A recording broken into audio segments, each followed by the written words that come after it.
Welcome to Dan's Crypto Adventures. Today we're going to continue looking at my enclosure, which is right here.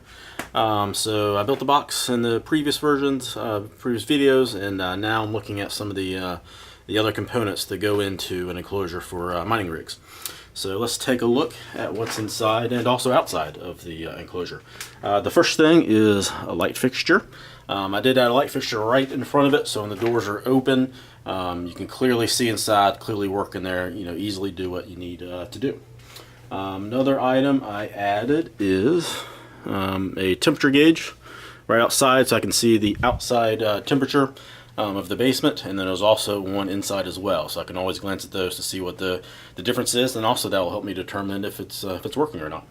One thing I've not done yet is install a smoke detector. And so I'm going to put one right up here in the ceiling directly above it, so if there's ever an issue that will go off. The smoke detectors in my house, I have replaced all of them, and they are all tied together, so if one goes off, they all go off.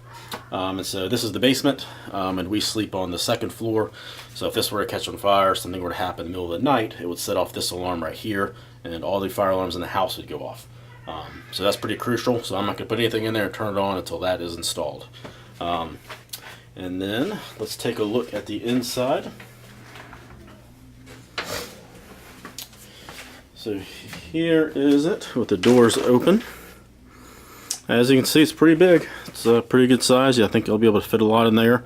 I did go with shelving, so I've got kind of the standards with the shelves and the brackets that hold those. It's a 16-inch shelf. I know a lot of people go with a pre-built, or not pre-built, but a kind of made shelf unit that you get at like a Lowe's or Home Depot or that kind of thing. And I chose not to do that, and I will show you why. On the other side of our basement is kind of our pantry area. And so this is a typical shelf that a lot of people use.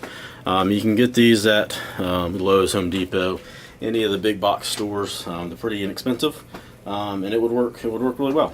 But the reason I didn't want to do this is, and this may not be a good reason, but this is the reason.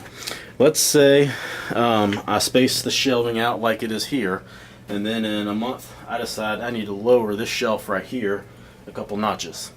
I have to take off everything above to be able to do that. And so if I've got multiple rigs up here just wired to the shelving above, that's going to be a lot of work and take a lot of time simply to move this shelf down 2 inches. And so with the shelving system like I have over there, I wouldn't need to mess with anything else in the enclosure. I could easily do it. So that's why I decided to go with the metal standards and the shelf. I felt like that would be more flexible for it. So the next thing I have is a switch. So I have run a networking cable to the main switch for my house over here, and then I have one hole coming through for that for the switch, and then that way I can plug all the rigs into that switch with no problem.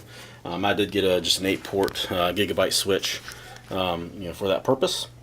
The next thing is the outlets. I have put outlets in here. I did have one that's kind of dedicated for things for the enclosure. I named all the outlets, wrote on there what they are, and then back at the electrical panel I have the same name. So I wrote on them Enclosure A, Enclosure B, Enclosure C, and so on. And then the circuit breakers back at the panel are labeled the same enclosure names. Now if you'll notice, I have a mixture of white wire and yellow wire. So those are different gauges of wires, 12 gauge and 14 gauge. And those do have different capabilities for the wattage of the rigs you can put on it. They're limited also on the size of the breaker. And that's one of those things that you do not want to mess with. You do not want to exceed that. You don't want to put in a higher breaker than that electrical wire is capable of handling. So make sure you pay careful attention to that. If you need to get an electrician, get an electrician. So anyway, so here is the inside of the enclosure. I've got my filters all installed. I've got the fan in there. It's up there at the top. Everything's plugged in. Everything works. There's my little thermometer on the inside here. And so I think I'm ready to start kind of testing and putting things in there.